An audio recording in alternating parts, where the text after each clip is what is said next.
بسم اللہ الرحمن الرحیم، الصلاۃ والسلام علی رسول الکریم۔ میں ایک دفعہ جنرل شریف میں حاضر تھا، وہاں پر رحیم یار خان سے آئے ہوئے بابا جی محمد سالم سے ملاقات ہوئی۔ میں نے کہا کہ بابا جی آپ کو سال ہا سال ہو گئے ہیں اس مقدس آستان پہ حاضری دیتے ہوئے، آپ کو یہاں سے کیا ملا ہے؟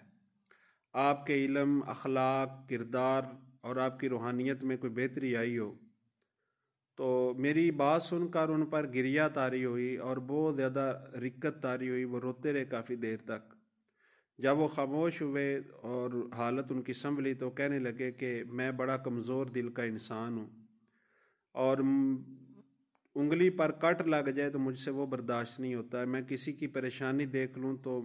میرا بی پی جو ہے وہ اوپر نیچے ہونا شروع ہو جاتا ہے، بلڈ پریشر جو ہے میرا وہ اوپر نیچے ہونا شروع ہو جاتا ہے۔ لیکن مجھے اللہ تعالیٰ نے اتنی خاص الخاص نعمت سے نوازا ہے، رب تعالیٰ کا مجھ پر اتنا خاص الخاص کرم ہوا ہے کہ میرے 2 جوان بیٹے یکے بعد دیگرے فوت ہوئے ہیں، اور اللہ تعالیٰ نے مجھے بے پناہ صبر کی دولت سے نوازا ہے، اور میری زبان سے کوئی بھی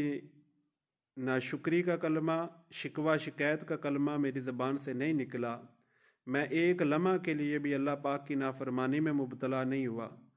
بچوں کی وفات کے وقت مجھے بے پناہ اللہ پاک نے تسکین اور صبر دیا تھا،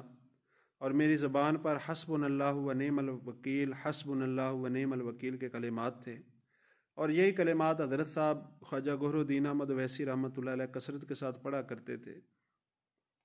تو کہنے لگے کہ یہ دولت کم ہے کہ اللہ تبارک و تعالیٰ نے مجھے اپنی رضا پر راضی رہنا سکھایا ہے، اور مجھے اللہ پاک نے اپنے نعمتوں پر شکر گزاری کی توفیق عطا فرمائی ہے، مجھے اللہ نے نیکی اور تقوی کی توفیق عطا فرمائی ہے، تو یہی فیض ہے۔ تو ان کی بات سن کر میری سوچ کا زاویہ بھی اس طرف متوجہ ہوا کہ دیکھیں کہ آج ہم نے فیض کا معیار کوٹھی، بنگلہ، بینک بیلنس، بڑی عالیشان گاڑی اور دنیاوی اور مادی نعمتوں کی فراوانی رکھ لیا ہے۔ یہ فیض کا معیار کبھی بھی نہیں ہوئے۔ اگر یہ فیض کا معیار ہوتی تو قارون، جس کے خزانے کی چابیاں قرآن پاک کے فرمان کے مطابق ایک بھاری جماعت اٹھاتی تھی، تو اس کو تو بڑا فیض ہونا تھا۔ سیادت، کاروبار، دنیاوی نعمتیں یہ فیض نہیں ہوتی۔ فیض ہوتی ہیں کہ بندے کو اللہ تعالیٰ ہدایت عطا فرما دے، اللہ تبارک و تعالیٰ نیکی کی، تقوی کی توفیق عطا فرما دے۔ آپ کسی بھی صاحب مزار کے پاس جائیں، کسی بھی اللہ والے کے پاس جائیں، کسی خدا دوست ہستی کے پاس جائیں اور وہاں سے اپنی مغفرت کی دعا کریں، اپنی آخرت کی دعا کریں، نیکی کی دعا کریں کہ مجھے اللہ پاک گناہوں سے توبہ دے دے، مجھے اللہ پاک اپنے گناہوں پہ شرمندہ ہونے والا اور اپنی نیکیوں کی آرزوئیں کرنے والا بنا دے، میرا دل اللہ تبارک و تعالیٰ کی اطاعت پر آمادہ ہو جائے، اور مجھے اللہ پاک کی حضوری کا احساس ہو، اللہ پاک مجھے عشق رسول کی دولت عطا فرما دے، میرے آنسو دنیا کی محبت میں بیکار نہ جائیں، میرے آنسو اللہ پاک کی یاد میں روئیں، خدا تعالیٰ کے خوف سے مجھے رونا نصیب ہو جائے۔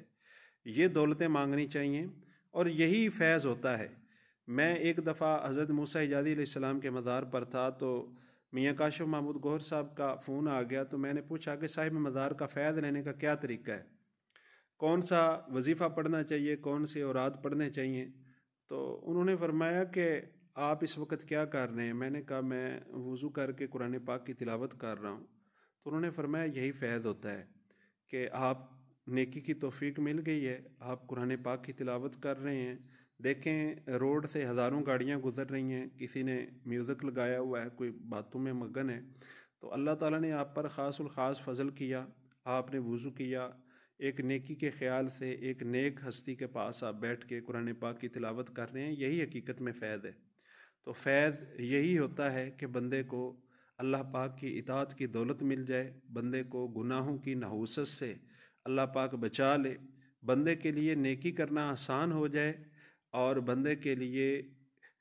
گناہ والے راستے پر چلنا مشکل ہو جائے۔ یہ حقیقت میں فیض ہوتا ہے، کسی کی باطنی توجہ کا اثر ہوتا ہے، کسی نیک پاک ہستی کی آپ پر شفقت کا نتیجہ ہوتا ہے۔ تو